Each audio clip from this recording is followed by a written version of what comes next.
Chukwuemeka's family eagerly anticipated their annual Christmas journey to their ancestral village. It was a deeply cherished tradition, filled with promises of joyful reunions, delicious meals, and laughter.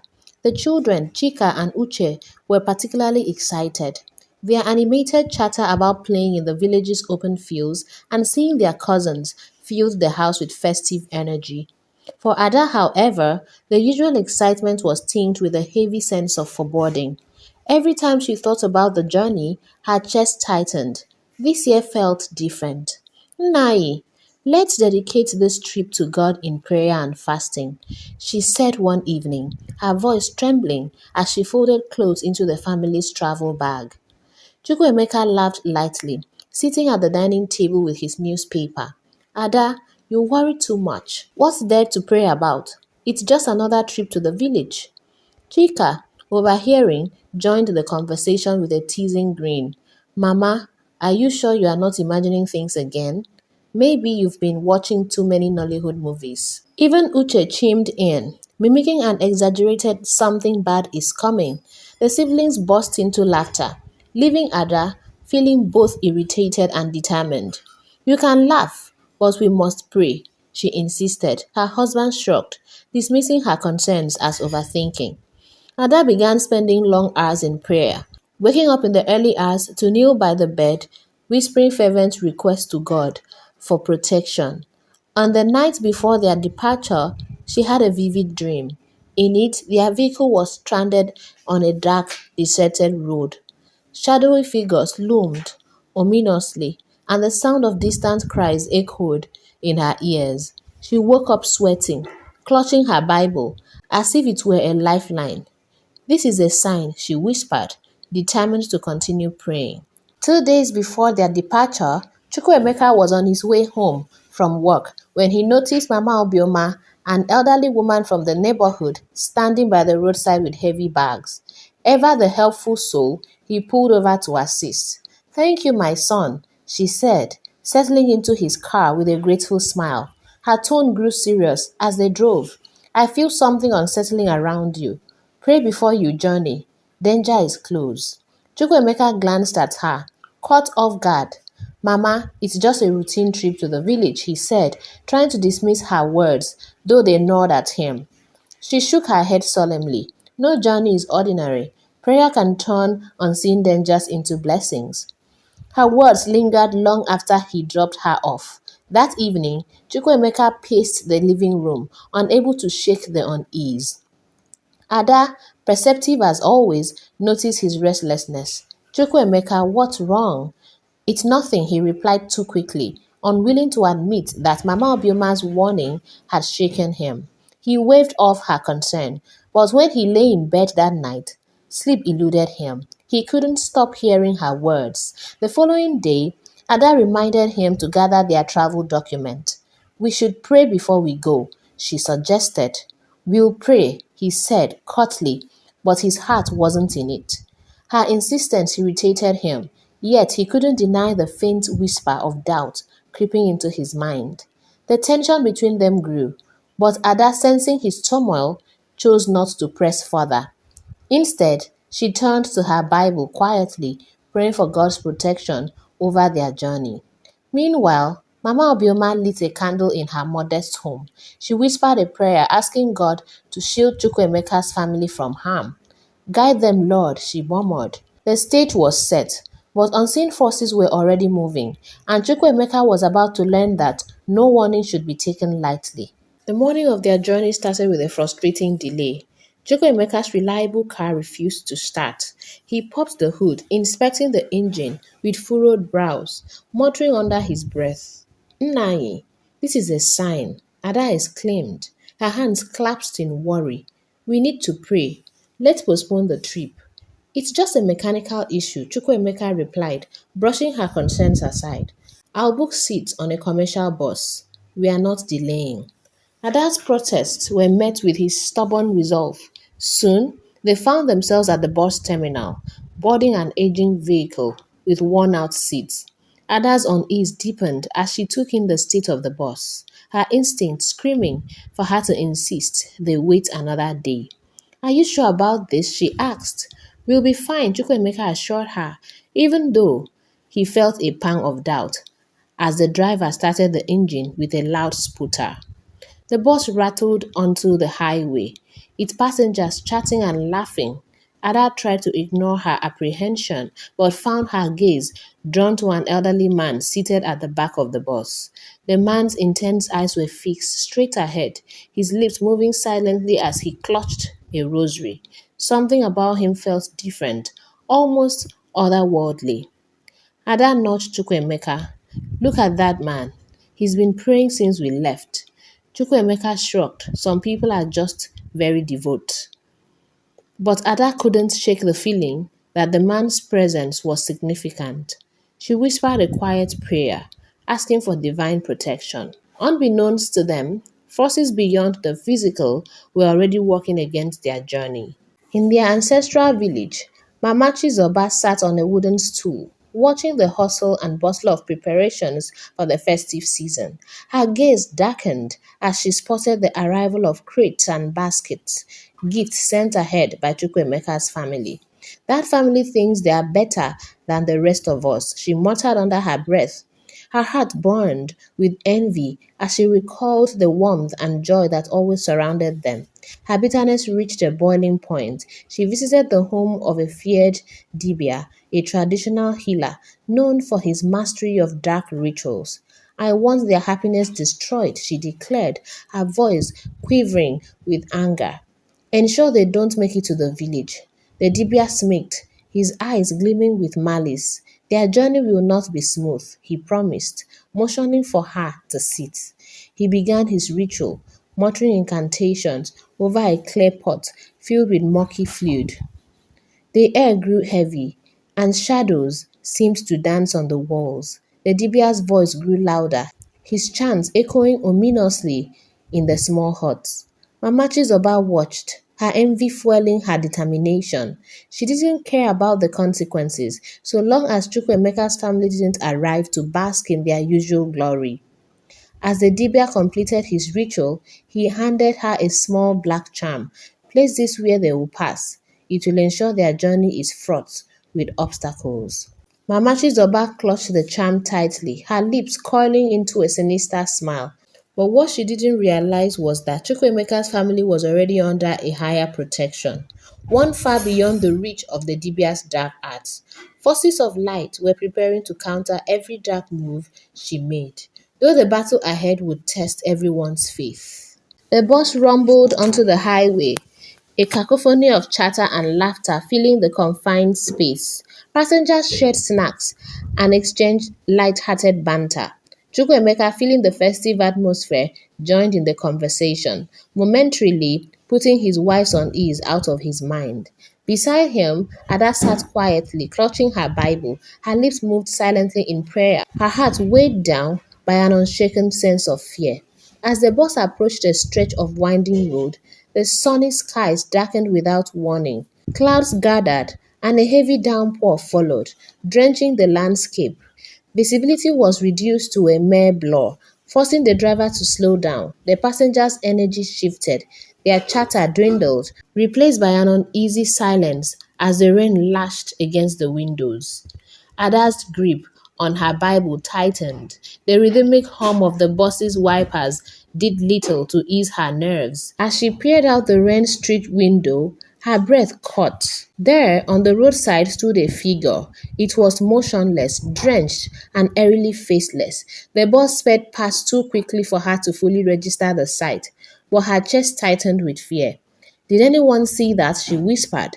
Chukwuemeka glanced at her. "See what?" She shook her head, unsure of how to explain what she had just witnessed. The faceless silhouette lingered in her mind, a harbinger of the unknown. The rain intensified, turning the road slick and treacherous. Ada's prayers grew louder, though they remained inaudible to everyone but herself. The bus jolted as it navigated a particularly sharp curve. Passengers instinctively clung to their seats, their earlier joviality replaced by apprehension. The driver maintained his focus, yet Ada could sense the growing tension in the air. She closed her eyes, her voice firm in her spirit. Lord, guide us, deliver us from evil, deliver us from every evil. Unbeknownst to her, her prayers were the only thing holding back a tide of unseen darkness. The rain pelted relentlessly as the bus struggled along the winding road. The atmosphere inside was tense, the passengers subdued by the storm's ferocity. For everyone who is asking about how to create folktale stories like this and get their channels monetized in 30 days, like I got this channel monetized in exactly 24 days from scratch, click the link in the description of this video or in the pinned comment to learn how to do same. Let's continue our story. Suddenly, a deafening bang shattered the silence. The bus swayed violently, throwing passengers against one another. Screams filled the air as the driver fought to regain control, eventually bringing the vehicle to an unsteady halt on the muddy shoulder of the road. What was that? A voice cried out. The driver wiped sweat from his brow. Flat tire, he muttered, stepping out into the downpour to assess the damage. Several male passengers, including Chukwuemeka, joined him. Ada remained in her seat, her anxiety now a physical weight pressing on her chest. Outside, the men confirmed the driver's assessment. It's just a flat tire, Chukwuemeka announced, attempting to sound reassuring. We'll fix it quickly. As they walked, Ada felt a growing sense of unease. Her eyes darted to the rain-soaked bushes lining the road. Something moved. Her heart raced. Then came the scream. A massive snake emerged from the underbrush, its scales glistening and its eyes glowing unnaturally. Panic erupted. Passengers scrambled back onto the bus, their screams blending with the storm's roar. Ada fell to her knees in the aisle, clutching her Bible. God, deliver us, she cried aloud. The snake slithered closer, its movement deliberate, almost calculating. It paused just feet from the bus, coiling itself tightly. Passengers held their breath, paralyzed with fear. Then, inexplicably, the creature turned. With a final hiss, it retreated into the darkness of the underbrush, leaving behind a stunned silence. What just happened? A passenger whispered. Ada rose shakily to her feet, her voice steady. God's hand is with us. Outside, Chukwuemeka exchanged a worried glance with the driver. Fixing the tire had become the least of their concerns. In his dimly lit shrine, the Dibia sat cross-legged before a clear pot filled with dark bubbling liquid. The air was thick with the scent of burning herbs. He muttered incantations, his voice rising and falling in an airy rhythm.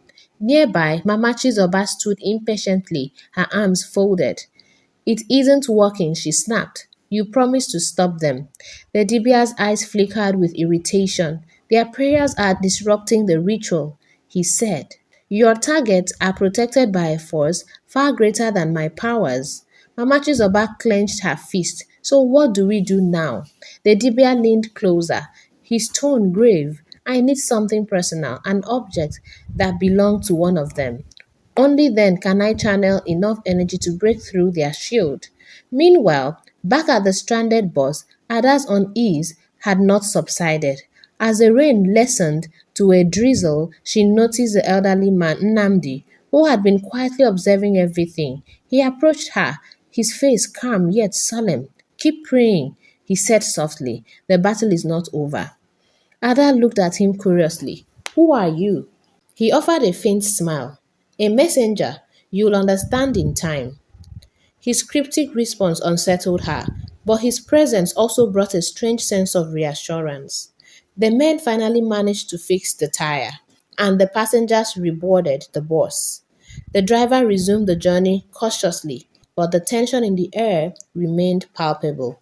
In the shrine, the Dibia resumed his chant, his frustration mounting. The clay pot began to crack, emitting a faint golden light. He gasped, realizing the significance. They are shielded by a divine force. He murmured, If you proceed, Mama Chizoba, the consequences may fall on you.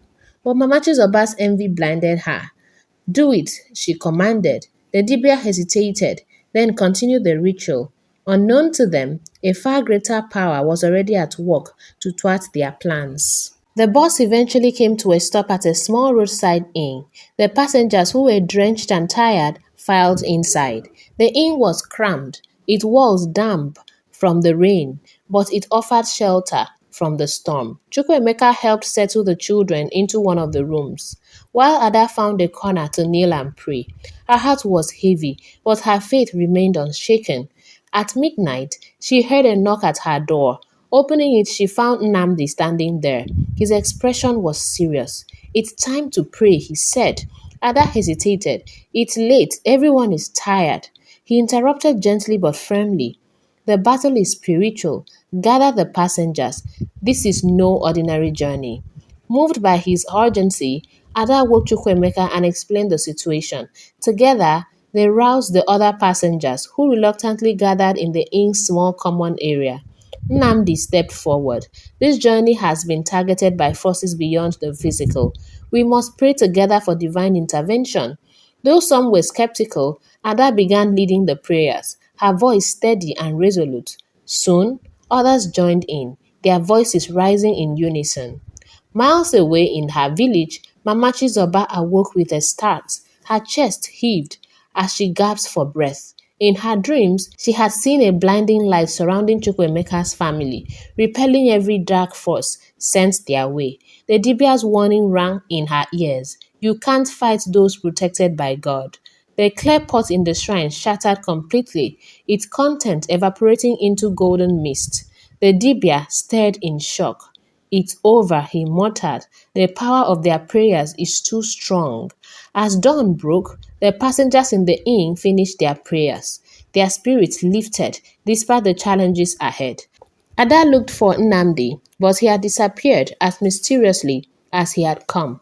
By morning, the road was clear and the bus resumed its journey. The passengers were quieter now, their hearts heavy with reflection. Ada's prayerful leadership had left an indelible mark on them all. The journey was eventful, the road smooth under the soft rays of the rising sun. When they finally arrived at the village, they were greeted with joyous cheers. Relatives hugged them tightly, their excitement undiminished by the ordeal. Chukwuemeka turned to Ada, his eyes filled with gratitude. "Thank you," he said softly. "Your faith saved us." Ada smiled, feeling relieved. It wasn't just me, it was God. Even Mama Chizoba, peering from her compound, felt a pang of guilt. The sight of the family's joyful reunion stirred something within her. She clutched her wrapper tightly, tears brimming in her eyes. The family wasted no time in gathering their relatives for a Thanksgiving service. The village church, modest but vibrant with faith, was filled with people eager to hear their story. The church echoed with hymns of praise as Chukwuemeka's family knelt in thanksgiving. The pastor invited them to share their testimony. Chukwuemeka took the microphone, his voice steady but emotional. "I doubted my wife's insistence on prayer," he admitted, "but through her faith, we were protected from dangers unseen and seen." Ada smiled as he handed her the microphone. "Prayer is the key that unlocks God's protection," she said, her voice filled with conviction. "We owe everything to His grace." The congregation erupted in applause, many moved to tears. The pastor delivered a powerful sermon on the importance of steadfast faith and prayer, encouraging everyone to deepen their trust in God. At the end of the service, Mama Chizoba approached Ada, her head bowed. "I'm sorry for what I did. Jealousy blinded me, but your prayers opened my eyes. Please forgive me." Ada embraced her warmly. "God has already fought the battle. We hold no grudge." The trip concluded with reconciliation and joy. Ada's unwavering faith had not only protected her family, but also inspired the village to renew their trust in divine protection. Faith, they realized, was their greatest shield. All right. So what did you learn from this story? Share it in the comment section. And please subscribe to this channel right now and turn on post notification so that whenever a story is posted, you'll be the first to get notified and you'll be the first to watch. Like and share this. Don't forget to drop your lessons in the comment section. Subscribe and see you in our next story. Bye bye.